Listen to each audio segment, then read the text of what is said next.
എല്ലാവർക്കും നമ്മുടെ പുതിയൊരു വീഡിയോയിലേക്ക് സ്വാഗതം. ഇന്ന് ഞങ്ങൾ എല്ലാവരും രാവിലെ പോകുന്നത് അമ്പലത്തിലോട്ടാണ് കേട്ടോ. ഞങ്ങൾ 2 വണ്ടികളിലായിട്ടാണ് പോയിട്ടുള്ളത്. 2 വണ്ടികളിൽ എന്ന് പറയുമ്പോൾ അമ്മയും അച്ഛനൊക്കെ വേറൊരു വണ്ടിയിലാണ് കേട്ടോ. ഞാൻ ആൻറ്റിയുടെ ഒന്നിച്ചാണ് പോകുന്നത്. ഞങ്ങളൊരു 6:30 വീട്ടിൽ നിന്ന് വിട്ടിട്ടുണ്ടായിരുന്നു. അപ്പോൾ ഇതൊരു 7 മണിയാകുമ്പോഴേക്കും ടൗണിൽ എത്തിയിട്ടുണ്ട് കേട്ടോ. അപ്പോൾ നല്ല ഭംഗിയുണ്ടായിരുന്നു സ്ഥലങ്ങളൊക്കെ കാണാനായിട്ട്. ഈ ഒരു സമയത്ത് ഏതൊരു നാടും കാണാൻ നല്ല ഭംഗിയായിരിക്കും എന്ന് തോന്നുന്നു കേട്ടോ. എനിക്ക് എന്തൊരു പ്രത്യേക ഒരു സൗന്ദര്യം ഉള്ള പോലെ തോന്നി. അമ്മമ്മ മരിച്ചിട്ട് ഇന്നത്തേക്ക് 1 വർഷം എത്താണ് കേട്ടോ. അപ്പോൾ ഞങ്ങൾ ചടങ്ങിനായിട്ട് വന്നതാണ്. അമ്മമ്മക്ക് ബലി അർപ്പിക്കാനായിട്ട് വന്നത്. കണ്ണൂരിലുള്ള മിക്ക ആൾക്കാർക്കും അറിയുന്നതായിരിക്കും. കണ്ണൂർ തൃച്ചംബരം എന്ന് പറയുന്ന ക്ഷേത്രത്തിലേക്കാണ് ഞങ്ങൾ വന്നിട്ടുള്ളത്. ശ്രീകൃഷ്ണ ക്ഷേത്രമാണ് കേട്ടോ. ഞാൻ കഴിഞ്ഞ പ്രാവശ്യം ബലിയിടാൻ എനിക്ക് പറ്റിയിട്ടുണ്ടായില്ല. അമ്മമ്മ മരിച്ച സമയത്ത് എനിക്ക് ഡെലിവറി കഴിഞ്ഞ് നിൽക്കുകയായിരുന്നു കേട്ടോ. അപ്പോൾ ആ സമയത്ത് ബലിയിടാൻ പറ്റിയിട്ടുണ്ടായില്ല. ഇത്തവണ എന്തായാലും ഞാൻ ബലിയിടണം എന്ന് ഒരുപാട് ആഗ്രഹിച്ചിട്ടാണ് നിന്നിട്ടുണ്ടായിരുന്നത്. അതുപോലെ ദൈവം സഹായിച്ച ഒരു ബുദ്ധിമുട്ടില്ലാണ്ട് എനിക്ക് ബലിയിടാൻ പറ്റിയിട്ടുണ്ട്. ഞങ്ങൾ പോകുന്ന സമയത്ത് വലിയ തിരക്കൊന്നും ഉണ്ടായില്ല കേട്ടോ. അമ്പലത്തിൽ ഞങ്ങൾ നേരത്തെ എത്തിയിട്ടുണ്ടായിരുന്നു.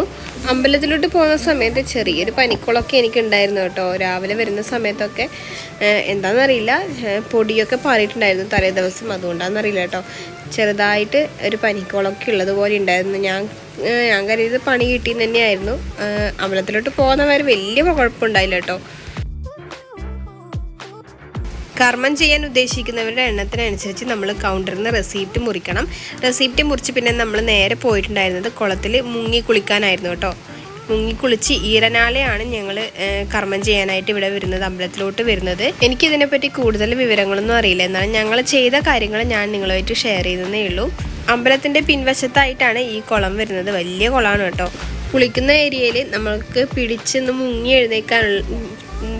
മുങ്ങി എഴുന്നേൽക്കാനായിട്ട് ഒരു കമ്പി പോലെ കെട്ടിയിട്ടുണ്ട്. അപ്പം ഞങ്ങളത് പിടിച്ചിട്ടാണ് ഒന്ന് മുങ്ങി എഴുന്നേറ്റിട്ടുള്ളത്. സ്റ്റെപ്പിലൊക്കെ നന്നായിട്ട് വഴുക്കലുണ്ടായിരുന്നു.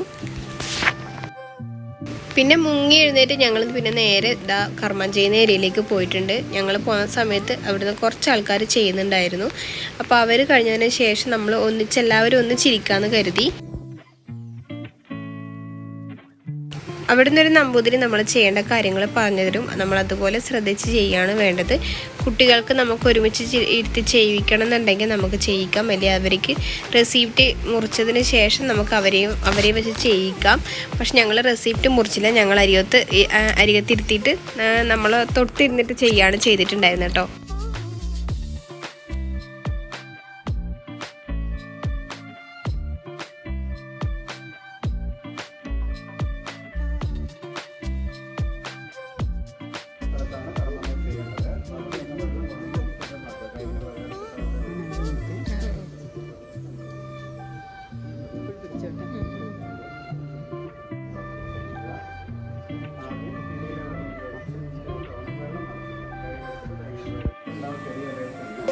ചെയ്ത് വരുന്ന ആൾക്കാർ, നമ്മൾ കർമ്മം ചെയ്ത് കഴിഞ്ഞ ആൾക്കാർ ചെയ്യാൻ അവിടെ നിൽക്കുന്ന ആൾക്കാരുമായിട്ട് തൊട്ട് നിൽക്കാൻ പാടില്ല കേട്ടോ. അങ്ങനെ ചെയ്യുമ്പോൾ അവിടുന്ന് അശുദ്ധിയാവുമെന്ന് പറയുന്നുണ്ടായിരുന്നു. അപ്പം ഞങ്ങൾ കുറച്ചിപ്പുറം മാറി നിൽക്കുകയാണ് ചെയ്തിട്ടുണ്ടായിരുന്നത്. ചിലർക്ക് അത് അറിയാഞ്ഞിട്ടാണെന്നൊന്നും അറിയില്ല. ഞങ്ങൾക്കും അറിയില്ലായിരുന്നു. അവിടുന്ന് പറയുന്നത് കേട്ടപ്പോഴാണ് മനസ്സിലായത് കേട്ടോ. ചിലർ ഞങ്ങളിപ്പോൾ കർമ്മം ചെയ്ത് വരുന്ന സമയത്ത് തന്നെ കൂട്ടായിട്ട് അവിടെ നിൽക്കുന്നുണ്ടായിരുന്നു. അപ്പോൾ ഞങ്ങൾ തൊടാതെ മാറി നടക്കുകയാണ് ചെയ്തിട്ടുണ്ടായിരുന്നത് കേട്ടോ.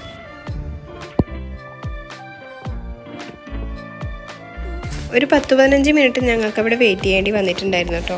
കർമ്മം ചെയ്യാൻ ആഗ്രഹിക്കുന്നവർ ഇന്ന ഡ്രസ്സ് ഇട്ടിട്ട് തന്നെ പോകണമെന്നൊന്നും നിർബന്ധമൊന്നും ഉണ്ടായില്ല. സാരി ഉടുത്തിട്ട് ചെയ്യുന്നവരും ചുരിദാറിട്ട് ചെയ്യുന്നവരൊക്കെ ഉണ്ട്.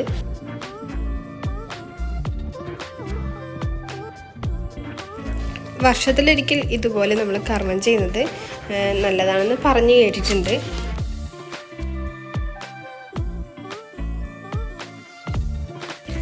പിന്നീട് ഇവർ കഴിഞ്ഞപ്പോൾ ഞങ്ങളാണ് കർമ്മം ചെയ്യാനായിട്ട് ഇരുന്നിട്ടുണ്ടായിരുന്നത്. പിന്നീട് ഞങ്ങൾ മുങ്ങിക്കുളിച്ച് ആ ഈറനാളെ അമ്പലത്തിൻ്റെ അകത്തോട്ട് കയറി പ്രാർത്ഥിച്ച് പ്രസാദമൊക്കെ വാങ്ങിച്ച് പിന്നെ ഞങ്ങൾ ഡ്രസ്സൊക്കെ മാറ്റി കുറച്ച് നേരം അമ്പലത്തിൽ ഇരുന്നിട്ടാണ് പോയിട്ടുണ്ടായിരുന്നത്.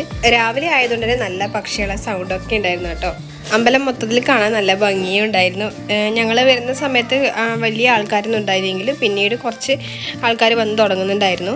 ഇവിടെ മീനുകൾ ഉണ്ടായിരുന്നു കേട്ടോ. അപ്പോൾ ഞങ്ങൾ കുറേ നേരം നോക്കി നിന്നിട്ട് വലിയ മീനൊന്നും കാണാൻ പറ്റിയിട്ടുണ്ടായിരുന്നില്ല. ചെറിയ ചെറിയ മീനുകൾ കാണാൻ പറ്റിയിട്ടുണ്ടായിരുന്നു കേട്ടോ. പിന്നീട് ഒരു 9 മണിയായപ്പോഴേക്കും നല്ല വെയിൽ തുടങ്ങിയിട്ടുണ്ടായിരുന്നു. ഈ അമ്പലത്തിൻ്റെ കുറച്ചപ്പുറമായിട്ട് ഒരു ആമ്പൽക്കുളം കുളമുണ്ട് കേട്ടോ. ഇവിടെ ആയിരുന്നു ആദ്യം കർമ്മം ചെയ്യുന്നതെന്ന് തോന്നുന്നു. എനിക്ക് കറക്റ്റ് അറിയില്ല അതിനെ പറ്റിയിട്ട്. ഇപ്പോഴാണ് മറ്റേ അവിടെയുള്ള കുളത്തിലേക്ക് മാറ്റിയിട്ടുള്ളത്. കുളിച്ചതോടെ ആമ്പൽപ്പൂവ് ഒരുപാട് വിരിഞ്ഞ് നിന്നിട്ടുണ്ടായിരുന്നു കേട്ടോ. ഫോട്ടോ എടുക്കാനൊക്കെ നല്ല ഭംഗിയുണ്ടായിരിക്കും. പക്ഷെ ഞങ്ങളൊരു കുതിരക്കോലത്തിലായതുകൊണ്ട് ഞങ്ങളാരും ഫോട്ടോ എടുക്കാനൊന്നും നിന്നില്ല കേട്ടോ. ആൻലിക്കുട്ടിയെ പിടിച്ച് വെച്ചിരിക്കുകയായിരുന്നു കേട്ടോ. സൈഡിലൊക്കെ കുളമൊക്കെ ഉള്ളതുകൊണ്ട് ഭയങ്കര പേടിയായിരുന്നു അവളെ വിടാനായിട്ട്. അവളാണെങ്കിൽ ഒട്ടും നിൽക്കുന്നുണ്ടായിരുന്നില്ല. പറയുന്നത് നേരെ ഓപ്പോസിറ്റ് ആയിരുന്നു ചെയ്തുകൊണ്ടിരുന്നത് കേട്ടോ.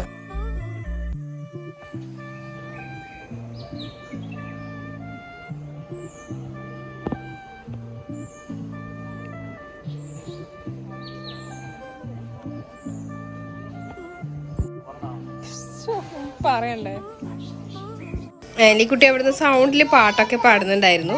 കശ്വിക്കുട്ടി പിന്നെ എന്താണെന്ന് അറിയാതെ ഇങ്ങനെ അന്തം വിട്ട് നോക്കി നടക്കണമായിരുന്നു കേട്ടോ എല്ലാ ഭാഗത്തേക്കും. ഇതാണ് അച്ചു, അതായത് എൻ്റെ അമ്മയുടെ അനിയത്തിയുടെ മോളാണ് കേട്ടോ. ആൻലിക്കുട്ടിക്ക് പിന്നെ ആൻറ്റിയുടെയും മക്കളെയും നെൽവട്ടം കണ്ടാൽ പിന്നെ അവരെ മതി കേട്ടോ. അവരെ പിന്നാലെ ഇങ്ങനെ നടന്നോളൂ. കുളത്തിൻ്റെ സൈഡിലേക്ക് ഓടിയപ്പോൾ ഞാൻ എന്താ പൊക്കി എടുത്തിട്ടുണ്ട്. എന്നോടുള്ള ദേഷ്യം തീർക്കാനായിട്ടാണ് എൻ്റെ ഈ ഷോള് കടിച്ച് പറിക്കുന്നത് കേട്ടോ. നമ്മൾ ഡ്രസ്സൊക്കെ മാറി വന്നതിന് ശേഷം മാമിയും മക്കളൊക്കെ കയറിയിട്ടുണ്ടായിരുന്നു. അപ്പം പിന്നെ അവരെ വെയിറ്റിംഗ് ആയിരുന്നു. പിന്നെ ഇതാ കയറി വരുന്ന ഭാഗത്തായിട്ട് ഇതുപോലെ പൂക്കളൊക്കെ ഇട്ടിട്ടുണ്ട്. പോകേണ്ട സമയമായപ്പോൾ ഇതാ ആൻലി ഓരോരുത്തരുടെയും ചെരുപ്പെടുത്ത് നടക്കുന്നുണ്ടായിരുന്നു. താഴെ വെക്കാൻ പറഞ്ഞപ്പോൾ ഒട്ടും കേൾക്കുന്നുണ്ടായില്ല. ഇനി ഇതാ നേരെ എവിടെയെങ്കിലും ചായയും കഴിക്കാനായിട്ട് കയറിയതിന് ശേഷം നേരെ വീട്ടിലോട്ട് പോവാണ്. പോകുന്ന വഴിക്ക് ഞങ്ങൾ ചായക്കട കയറിയിട്ടുണ്ടായിരുന്നു. അതിൻ്റെ സൈഡിലായിട്ട് ഇതുപോലെ ഒരു തോടുണ്ട് കേട്ടോ. പിന്നീട് ഞങ്ങളെല്ലാവരും കൂടി ചായ കുടിക്കാനായിട്ട് കയറിയിട്ടുണ്ടായിരുന്നു. ചില സമയങ്ങളിൽ ഞങ്ങൾ അമ്മമ്മയുള്ള സമയത്ത് തന്നെ ഇതുപോലെ എല്ലാവരും ഒന്നിച്ച് പറശ്ശിനിക്കടവ് അതുപോലെ എവിടെയെങ്കിലും പോവാറുണ്ടായിരുന്നു. അപ്പോഴൊക്കെ അമ്മമ്മക്ക് ഭയങ്കര സന്തോഷമായിരുന്നു കേട്ടോ. ഇതുപോലെ പോകാനൊക്കെ ഒരുപാട് ഇഷ്ടമാണ്. ഞങ്ങളുടെ ജീവിതത്തിലെ വലിയൊരു നഷ്ടം തന്നെയാണ് കേട്ടോ അമ്മമ്മ ഇല്ല എന്ന് പറയുന്നത്. പിന്നീട് ഞങ്ങളെല്ലാവരും ചായ കുടിച്ച് പിന്നെ നേരെ ആൻറ്റിയുടെ വീട്ടിലോട്ടാണ് പോയത്. അച്ഛനും അമ്മയുടെ നേരെ വീട്ടിലോട്ടാണ് പോയിട്ടുണ്ടായിരുന്നത് കേട്ടോ. ആൻറ്റിയുടെ വീട്ടിൽ ഒരു നായിയുണ്ട്. അപ്പോൾ നായക്ക് ഫുഡൊക്കെ കൊടുക്കാനായിട്ട് ഇറങ്ങണം എന്ന് പറഞ്ഞിട്ട് ഞങ്ങളവിടെ ഇറങ്ങിയിട്ടുണ്ടായിരുന്നു. ഇതാണ് കേട്ടോ അച്ഛൻ്റെ നായി. നമ്മളെ കണ്ട സന്തോഷത്തിൽ എല്ലാവരെയും കാലിന് കയറി പിടിക്കലായിരുന്നു. ആൻലിക്ക് നായിനെ കണ്ട പിന്നെ അവൾക്കൊന്നും വേണ്ട, അവള് അതിൻ്റെ പിന്നിലെ തന്നെയായിരുന്നു.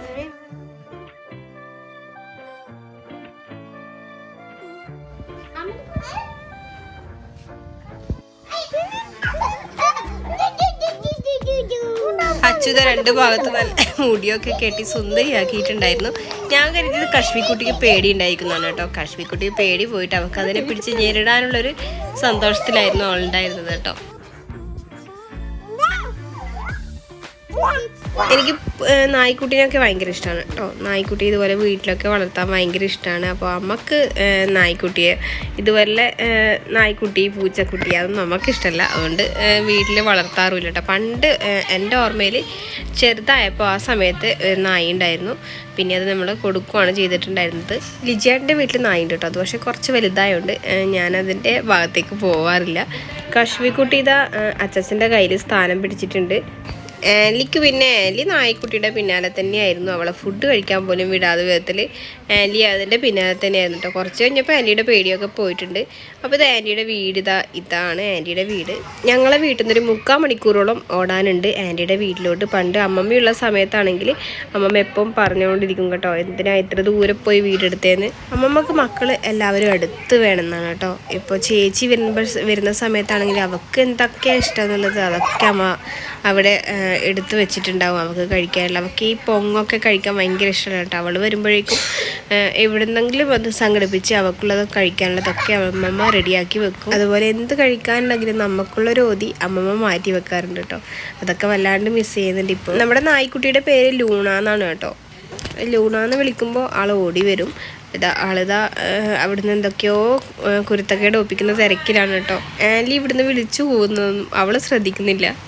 എന്നാലും എൻ്റെ ദൈവമേ, ഞാൻ ഈ പെണ്ണിന് പേടിയുണ്ടെന്നാ കരുതിയത്. അതിനും ഒന്നിനും പേടിയില്ല കേട്ടോ. ഇത് ആൻറ്റിയുടെ വീട്ടിലൊരു പൂച്ചക്കുട്ടിയാണ് കേട്ടോ. പൂച്ചക്കുട്ടിയും നായ്ക്കുട്ടിയൊക്കെ ആയിട്ട് ഞാനിപ്പോൾ പറയലായിരുന്നു ആൻറ്റിയോട് ഇതൊരു സൂ ആക്കി മാറ്റാം നമുക്കെന്ന്. അപ്പോൾ ഇതാ ഞങ്ങളിതാ വീട്ടിലോട്ട് തിരിച്ചു പോവാണ്. എല്ലാത്തിനും ഫുഡൊക്കെ കൊടുത്ത്. ആൻറ്റിക്ക് ഇനി വീട്ടിലോട്ട് പോകേണ്ട സങ്കടമാണ് കേട്ടോ. നായ്ക്കുട്ടിയെയും അവിടെ ആക്കിയിട്ട് പോകുന്നതിൽ അവൾക്ക് ഭയങ്കര സങ്കടമായിരുന്നു. ഇനി അമ്മമ്മക്ക് അകത്ത് വെച്ചെടുക്കലുണ്ട് വൈകുന്നേരം. അപ്പോൾ അതിനുള്ള കുറച്ച് സാധനങ്ങൾ വാങ്ങിച്ച് നേരെ വീട്ടിലോട്ട് പോവാണ്. അപ്പോൾ ഇന്നത്തെ നമ്മുടെ വീഡിയോ ഇവിടെ കഴിയാറായിട്ടുണ്ട്. വീഡിയോ ഇഷ്ടപ്പെട്ടാൽ സപ്പോർട്ട് ചെയ്യാൻ മറക്കണ്ട, കമൻറ്റ് ചെയ്യാനും മറക്കല്ലേ. അപ്പോൾ ടാറ്റ ബൈ, സീ യു.